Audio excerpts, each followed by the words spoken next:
You tell me who you want done, and I'll do the hell out of it. Hey everyone, I wanted to finish Black History Month off by doing a brief review in the style of a video essay for Foxy Brown. Released in 1974, it is the quote-unquote spiritual sequel to 1973's Coffy, and is regarded as the favorite to fans, not just for its illustrious star, but of the blaxploitation era itself. It's one of Quentin Tarantino's personal favorite films and served as the inspiration for his 1997 film Jackie Brown. And I love me some Pulp Fiction, but Jackie Brown may just be my personal favorite of his work. Jack Hill, who directed Coffy, returns to helm this one, and American International returned to handle distribution. Now, I did a video essay of Coffy last year, and if you saw that video, you'll know that I love that movie. I think it's a tight little film that maintains a terrific balance of pace, wit, and action on a shoestring budget. The film was so successful that, according to Pam Grier herself, it knocked the James Bond film Live and Let Die out of the #1 spot at the box office, which is interesting considering that Live and Let Die was the blaxploitation style Bond movie. In terms of Foxy Brown, the movie I'm reviewing, it tries to go bigger with its stunts, story, characters, characteristics, and humor. And in some aspects it succeeds, but in others it leaves a lot to be desired. Let me get this out of my system first and foremost, and I'm sure most people will agree with what I'm about to say. Pam Grier is simply divine in this film, and, well, honestly, any film that she does. She commands the screen with such ease. I mean, all she has to do is just stare at you with those eyes of hers, and it just makes you melt inside. And it's most certainly Foxy Brown that employs the most iconic costumes for her to essentially be just dipped into. You tell me who you want done, and I'll do the hell out of it. The story is all over the place. I can see what they're trying to do here, but it feels like they're trying to tackle 10 different things at once. With Coffy, it was almost deceptively simple storytelling, but the film had a lot of subtext which helped aid the plot. With Foxy Brown, however, I think it was the result of the blaxploitation formula wearing thin at this point, and writer-director Jack Hill was trying to spice things up further by having the whole prostitution ring with corrupt judges, international debauchery, sex slavery, and so on and so forth. When we get to the scene of Foxy interacting with the Black Panther members, it almost feels like a different movie, and at that point, it's pretty much the end of the movie, so they feel just incredibly shoehorned in. And the dialogue here, ooh, is it clunky. And I want justice for all the other people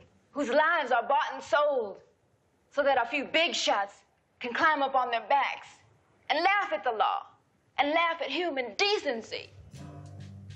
The film is 91 minutes long, which is the same length as Coffy, but you definitely feel it with this one. It feels quite sluggish during the first half, and then when you get to the second half, it feels a little too chaotic and crammed. But my biggest issue is I don't really know anything about Foxy Brown herself. Who she is, where she came from, her job.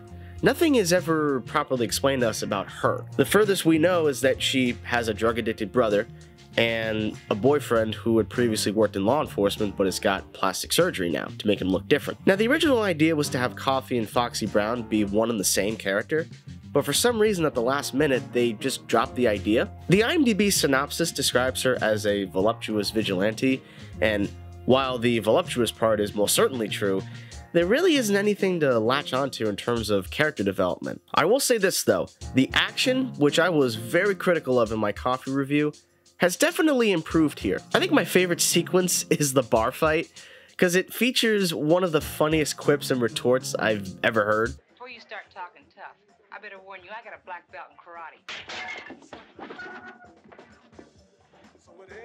And I got my black belt in bar stool. The actors really get down and dirty here, and there's a lot more coverage too. What follows are a series of torture scenes, and they are very intense. And having learned about Pam Grier's past in regards to sexual molestation, the fear that she shows during this scene is so genuine.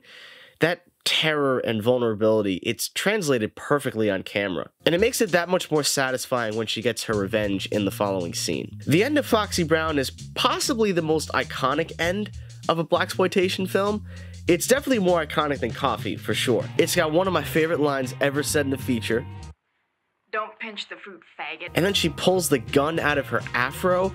I mean, come on, that is one of the coolest movie moments. When all is said and done, I would describe Foxy Brown as a well-oiled machine that has some malfunctions starting up and going down the road, but when it needs to go into fifth gear, it's not afraid to at all. I think another pass at the film's screenplay and additional development for Grier's character would have made this a tremendous film that might have even bested Coffy. But as it stands, it's a fun and rewatchable film from a bygone era. Thank you all very much for watching. I wanted to make this video very brief. I did enjoy Foxy Brown quite a bit, just not as much as Coffy. I understand why this is the fan favorite, but for me, it does have enough issues that prevent it from being as good as its 1973 predecessor, but it still is a lot of fun. If you got to the end of this, please subscribe, give the video a like, click the links in my social media pages below, and as always, stay tuned.